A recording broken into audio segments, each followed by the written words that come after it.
Hello, हाय, नमस्ते, आदाब और सत श्री अकाल। वेलकम टू मुंशी प्रेमचंद सप्तक। आज जो कहानी मैं आपके सामने पेश करने जा रहा हूं उसका शीर्षक है रंगीले बाबू।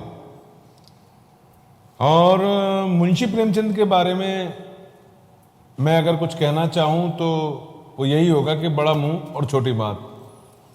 तो जो लोग मुंशी प्रेमचंद को जानते हैं, जिन्होंने उनको पढ़ा है, वो तो सब जानते ही हैं, और जो नहीं जानते हैं उनसे मैं ये कहूँगा कि ज़रूर जानें। तो उसी श्रृंखला में अभी आज जो कहानी मैं पढ़ने जा रहा हूँ उसके बारे में इतना ही कहूँगा कि पूरी कहानी को सुने, ध्यान से सुने। 5 मिनट, 10 मिनट, 15 मिनट सुन के कुछ भी समझ में नहीं आएगा कहानी के विषय में, इसलिए ज़रूरी है कि पूरी कहानी को अंत तक सुने और फिर उसके बाद निर्णय लें कि कहानी अच्छी थी या नहीं। हालांकि जिस लेखक की मैं बात कर रहा हूँ उसके विषय में ये दूसरा ऑप्शन बचता ही नहीं है कि कहानी अच्छी नहीं थी।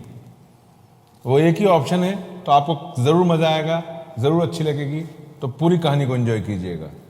चलिए शुरू करते हैं। बाबू रसिक लाल को मैं उस वक्त से जानता हूं जब वो लॉ कॉलेज में पढ़ते थे। मेरे सामने ही वे वकील बाबू हुए और आनंद फानंद में चमके। देखते देखते बंगला बन गया, जमीन खरीद ली और शहरों के रईसों में शुमार होने लगे। लेकिन मुझे ना जाने क्यों उनके रंग ढंग बहुत कुछ जचते न थे। मैं यह नहीं देख सकता था कि कोई भला आदमी खामखा टेढ़ी टोपी लगाकर निकले या सुरमा लगाकर, मांग निकालकर, मुंह को पान से फुलाकर, गले में मोतियों या बेले के गजरे डाले, तंजेब का चुन्नटदार कुर्ता और महीन धोती पहने बाजार में कोठों की ओर ताक झांक करता, ठट्ठे मारता निकले। मुझे उससे चिढ़ हो जाती है। वो मेरे पास म्यूनिसिपल मेंबरी के लिए वोट मांगने आए तो कभी ना दूं। उससे याराना निभाना तो दूर की बात है। भले आदमी को जरा गंभीर, जरा सादगी पसंद देखना चाहता हूं। मुझे अगर किसी मुकदमे में वकील करना पड़े तो मैं ऐसे आदमी को कभी ना करूं, चाहे वो रास बिहारी घोष का सा कानूनदां ही क्यों ना हो। रसिक लाल इसी तरह के रंगीले आदमी हैं। उनकी तर्क शक्ति ऊंचे दर्जे की है, मानता हूं। जिरह भी अच्छे करते हैं, यह भी मुझे स्वीकार है। लेकिन सीधी टोपी लगाने और सीधी चाल चलने से उनकी वकालत कुछ ठंडी तो ना पड़ जाएगी। मेरा तो ख्याल है कि बांकपन छोड़कर भले आदमी बन जाएं तो उनकी प्रैक्टिस दूनी हो सकती है। लेकिन अपने को क्या पड़ी है किसी की बातों में दखल दें। जब कभी उनका सामना हो जाता है तो मैं दूसरी ओर ताकने लगता हूं या किसी गली में हो रहता हूं। मैं सड़क पर उनसे बातें करना भी पसंद नहीं करता। क्या हुआ, वो नामी गिरामी वकील हैं और मैं बेचारा स्कूल मास्टर हूं, तो क्या? मुझे उनसे किसी तरह का द्वेष नहीं। उन्होंने मेरा क्या बिगाड़ा है जो मैं उनसे जलूं? मेरी तो वे बड़ी इज्जत और खातिर करते हैं। अपनी लड़की की शादी में मैं उनसे दरियां और दूसरा सामान मांगने गया था। उन्होंने 2 ठेले भरकर दरियां, कालीनें, जाजिम, चौकियां, मसनदें भेज दी। नहीं, मुझे उनसे जरा भी द्वेष नहीं। बहुत दिनों के परिचय के नाते मुझे उनसे स्नेह है, लेकिन उनका यह बांकपन मुझे अच्छा नहीं लगता। वो चलते हैं तो ऐसा जान पड़ता है जैसे दुनिया को ललकारते हों। देखूं मेरा कोई क्या कर सकता है। मुझे किसी की परवाह नहीं है। एक बार मुझे स्टेशन पर मिल गए, लपक कर मेरे कंधे पर हाथ रख दिया। आप तो मास्टर साहब कभी दर्शन ही नहीं देते। अरे भला साल में 1 आध बार दर्शन दे दिया कीजिए। मैंने अपना कंधा छुड़ाते हुए कहा, क्या करें साहब, अवकाश नहीं मिलता। बस आपने चट कर एक बाजारी शेर पढ़ दिया कि तुम्हें गैरों से कब फुर्सत, हम अपने गम से कब खाली। चलो बस हो चुका मिलना, न तुम खाली न हम खाली। मैंने हंस तो दिया। जो आदमी अपना लिहाज करे उससे कोई कैसे रुखाई करे। फिर बड़े आदमियों से बिगाड़ करना भी नहीं चाहता। न जाने कब अपनी गरज लेकर उनके पास जाना पड़े। लेकिन मुझे उनकी यह बेतकल्लुफी बिल्कुल अच्छी ना लगी। यूं ना मैं कोई तपस्वी हूं ना जाहिद। अरसिक होना उस बांकपन से भी बुरा है। शुष्क जीवन भी कोई जीवन है। जिसमें विनोद के लिए स्थान न हो। वन की शोभा हरे भरे सरस वृक्षों से है, सूखे हुए ठूंठों से नहीं। लेकिन मैं चाहता हूं आदमी जो कुछ करे छिपा कर करे। शराब पीना चाहते हो पियो, मगर एकांत में। इसकी क्या जरूरत कि शराब में मस्त होकर बहकते फिरो। रूप के उपासक बनना चाहते हो बनो, लेकिन इसकी क्या जरूरत है कि वेश्याओं को दाएं बाएं मोटर में बैठाकर अपने छैलेपन का ढिंढोरा पीटते फिरो। और फिर रसिकता की भी एक उम्र होती है। जब लड़के जवान हो गए, लड़कियों की शादी हो गई, बाल पक चले, तो मेरे ख्याल में आदमी को कुछ गंभीर हो जाना चाहिए। आपका दिल अभी जवान है, बहुत अच्छी बात है, मैं तुम्हें इस पर बधाई देता हूं। वासना कभी बूढ़ी नहीं होती। मेरा तो अनुभव है कि उम्र के साथ साथ वह भी प्रौढ़ होती जाती है। लेकिन इस उम्र में कुलेलें करना मुझे ओछापन मालूम होता है। सींग कटाकर बछड़ा बनने वाली मनोवृत्ति का मैं कायल नहीं। कोई किसी का क्या कर लेगा, लेकिन चार भले आदमी उंगलियां उठाएं, ऐसा काम क्यों करें। तुम्हें भगवान ने संपन्न बनाया है, बहुत अच्छी बात है, लेकिन अपनी संपन्नता को इस विपन्न संसार में दिखाते फिरना जो क्षुधा से व्याकुल है, उनके सामने रसगुल्ले उड़ाना, इसमें ना तो रसिकता है और ना आदमियत। रसिकलाल की बड़ी लड़की का विवाह था। मथुरा से बारात आई थी। ऐसे ठाठ की बारात यहां शायद ही कभी आई हो। बड़ी धर्मशाला में जनवासा था। वर का पिता किसी रियासत का दीवान था। मैं भी बारातियों की सेवा सत्कार में लगा हुआ था। 1000 आदमी से कम न थे। इतने आदमियों का सत्कार करना हंसी मजाक नहीं है। यहां तो किसी बारात में 100-50 आदमी आ जाते हैं तो उनकी भी अच्छी तरह से खातिर नहीं हो पाती। फिर बारातियों के मिजाज का क्या कहना, सभी तानाशाह बन जाते हैं। कोई चमेली का तेल मांगता है, कोई आंवले का, कोई केश रंजना, कोई शराब मांगता है, कोई अफीम, साबुन चाहिए, इत्र चाहिए। 1000 आदमियों के खाने का प्रबंध करना कितना कठिन है। मैं समझता हूं 20-25 हजार के बारे न्यारे हुए होंगे, लेकिन रसिकलाल के माथे पर शिकन तक ना आई। वही बांकपन था, वही विनोद, वही बेफिक्री, न झुंझलाना न बिगड़ना। बारातियों की ओर से ऐसी ऐसी बेहुदा फरमाइशें होती थी कि हमें गुस्सा आ जाता था। पाव आध पाव भंग बहुत है, यह पसेरी भर भंग लेकर क्या उसकी धुनी देंगे। अरे जब सिनेमा में 100 अव्वल दर्जे के टिकटों की फरमाइश हुई तो मुझसे रहा ना गया। रसिकलाल को खूब डांट बताई और उसी क्रोध में जनवासे की ओर चला कि एक एक को फटकारूं। लड़के का ब्याह करने आए हो या किसी भले आदमी की इज्जत बिगाड़ने। एक दिन बगैर सिनेमा देखे नहीं रहा जाता। ऐसे ही बड़े शौकीन हो तो जेब से पैसे क्यों नहीं खर्च करते। लेकिन रसिकलाल खड़े हंस रहे थे। भाई साहब इतना क्यों बिगड़ रहे हैं। अरे ये तुम्हारे मेहमान हैं। मेहमान 10 जूते भी लगाए तो बुरा ना मानिए। ये सब जिंदगी के तमाशे हैं। तमाशे में हम खुश होने जाते हैं, वहां रोना भी पड़े तो उसमें भी आनंद है। लपक कर सिनेमा घर के 100 टिकट ला दीजिए। 100-200 रुपए का मुंह ना देखिए। मैंने मन में कहा, मुफ्त का धन बटोरा है तो लौटाओ और नाम लूटो। यह कोई सत्कार नहीं है कि मेहमान की गुलामी की जाए। मेहमान उसी वक्त तक मेहमान है जब तक वो मेहमान की तरह रहे। जब वो रोब जमाने लगे, बेइज्जती करने पर आमादा हो जाए तो वो मेहमान नहीं, शैतान है। इसके 3 महीने बाद सुना कि रसिकलाल का दामाद मर गया, वही जिसकी नई शादी हुई थी। सिविल सर्विसेज के लिए इंग्लैंड गया हुआ था, वहीं न्यूमोनिया हो गया। यह खबर सुनते ही मुझे रोमांच हो आया। उस युवक की सूरत आंखों में दौड़ गई। कितना सौम्य, कितना प्रतिभाशाली लड़का था, और मरा जाकर इंग्लैंड में कि घर वाले देख भी ना सकें। और उस लड़की की क्या दशा होगी जिसका सर्वनाश हो गया। वाह रे दयालु भगवान, वाह रे तुम्हारी लीला। प्राणियों की होली बनाकर उसकी लपटों का तमाशा देखते हो। उसी वक्त भागा हुआ रसिकलाल के पास गया और उसकी सूरत देखते ही मन की कुछ ऐसी दशा हुई कि चिंगाड़ मारकर रो पड़ा। रसिकलाल आराम कुर्सी पर लेटे हुए थे। उठाकर मुझे गले लगा लिया और उसी स्थिर, अविचलित और निर्द्वंद भाव से बोले, वाह मास्टर साहब, आपने तो बालकों को भी मात कर दिया।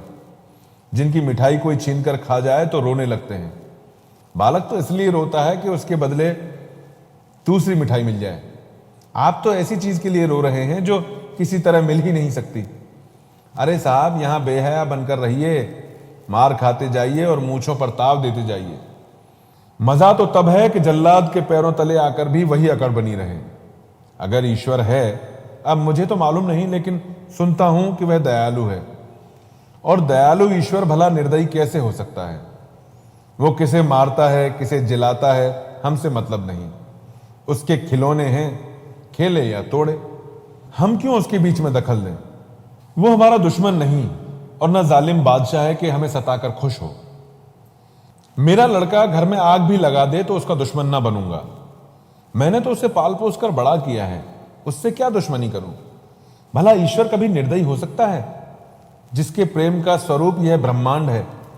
अगर ईश्वर नहीं है, अब मुझे मालूम नहीं, और कोई ऐसी शक्ति है जिसे हमारी विपत्ति में आनंद मिलता है, तो साहब वहां फिर रोने वाली कोई बात नहीं।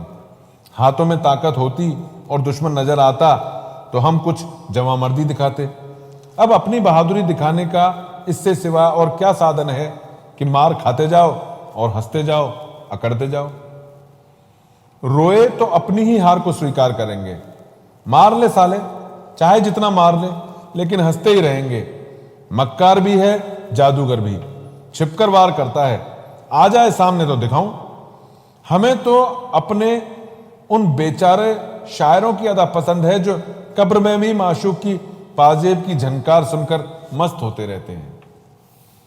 इसके बाद रसिकलाल ने उर्दू शेरों का तांता बांध दिया और इस तरह तन्मय होकर उनका आनंद उठाने लगे मानो कुछ हुआ ही नहीं। फिर बोले, लड़की रो रही है। मैंने कहा, ऐसे बेवफा के लिए क्या रोना जो तुझे छोड़कर चला गया हो। अगर उससे प्रेम है तो रोने की कोई जरूरत नहीं।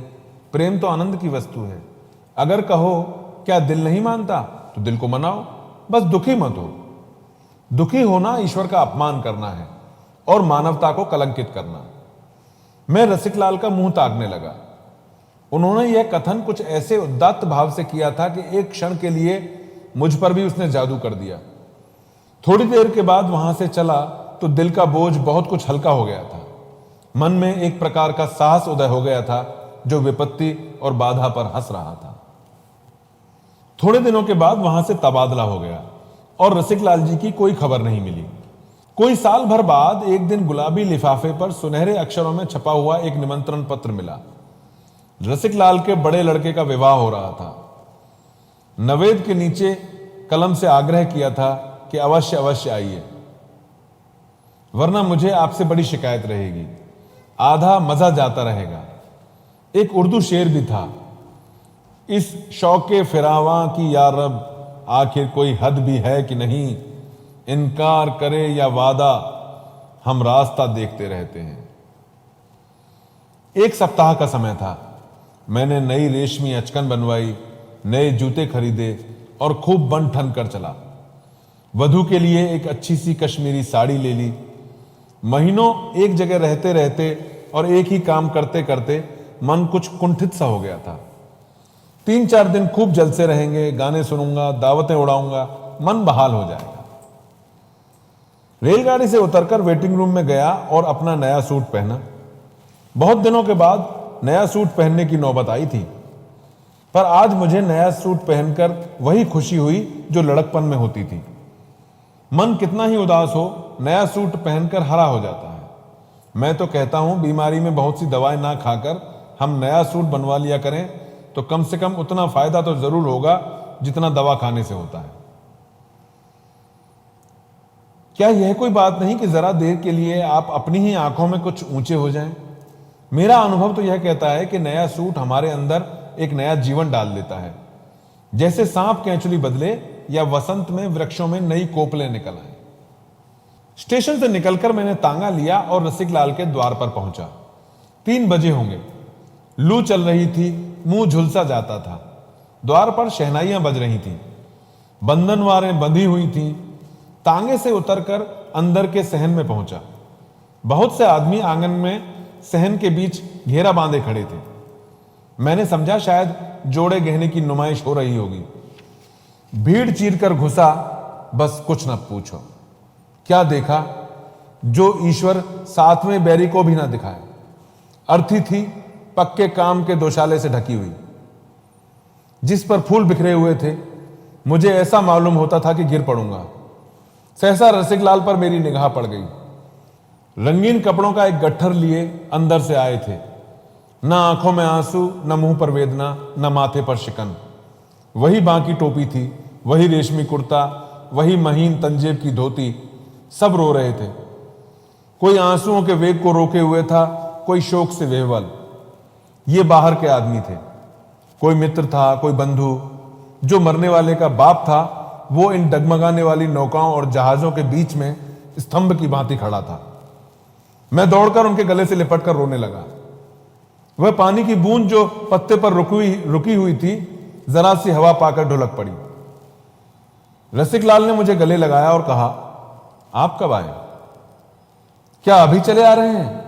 वाह, मुझे खबर ही ना हुई। भाई, शादी की तैयारियों में ऐसा फंसा कि मेहमानों की खातिरदारी भी ना कर सका। चलकर कपड़े उतारिए, मुंह हाथ धोइए, अभी बारात में चलना पड़ेगा। पूरी तैयारी के साथ चलेंगे। बैंड, बीन, ताशा, सहनाई, डफली सभी कुछ साथ होंगे। कोतल, घोड़े, हाथी, सवारियां सभी कुछ मंगवाई हैं। आतिशबाजी, फूलों के तख्त खूब धूम से चलेंगे। जैसे लड़के का ब्याह है, खूब दिल खोल कर करेंगे। गंगा के तट पर जनवासा होगा। इन शब्दों में शोक की कितनी भयंकर, कितनी अथाह वेदना थी। एक कोहराम मच गया। रसिकलाल ने लाश के सिर पर बेलों का मौर पहनाकर कहा, क्या रोते हो भाइयों? यह कोई नई बात नहीं हुई है। रोज ही तो यह तमाशा देखते हैं, कभी अपने घर में, कभी दूसरे के घर में। रोज ही तो रोते हो, कभी अपने दुख से, कभी पराये के दुख से। कौन तुम्हारे रोने की परवाह करता है? कौन तुम्हारे आंसू पहुंचता है? कौन तुम्हारी चीत्कार सुनता है? तुम रोए जाओ, वो अपना काम किए जाएगा।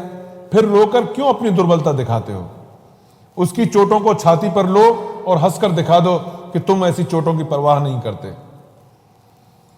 उससे कहो, तेरे अस्त्रालय में जो सबसे घातक अस्त्र हो वह निकाल ला। क्या यह सुइयां सी चुभोता है? पर हमारी कोई दलील सुनता ही नहीं। ना सुने, हम भी अपनी अकड़ को न छोड़ेंगे। उसी धूमधाम से बारात निकालेंगे, खुशियां मनाएंगे। रसिकलाल रोते तो और लोग उन्हें भी समझाते। इस विद्रोह भरी ललकार ने सबको स्तंभित कर दिया।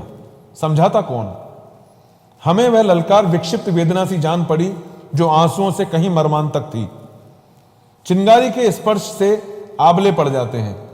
दहकती हुई आग में पांव पड़ जाए तो भुन जाएगा, आबले न पड़ेंगे। रसिकलाल की वेदना वही दहकती हुई आग थी। लाश मोटर पर रखी गई।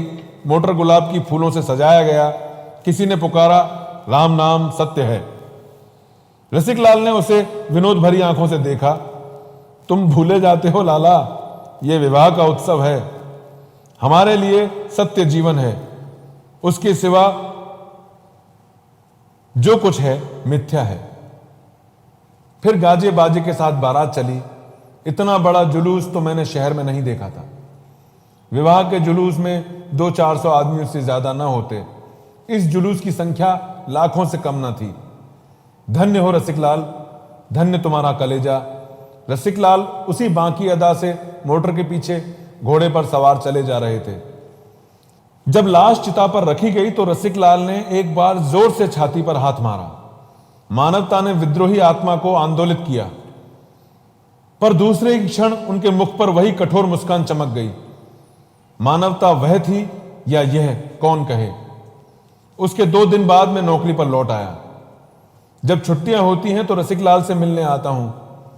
उन्होंने उस विद्रोह का एक अंश मुझे भी दे दिया है। अब जो कोई उनके आचार व्यवहार पर आक्षेप करता है तो मैं केवल मुस्कुरा देता हूं। Thank you so much.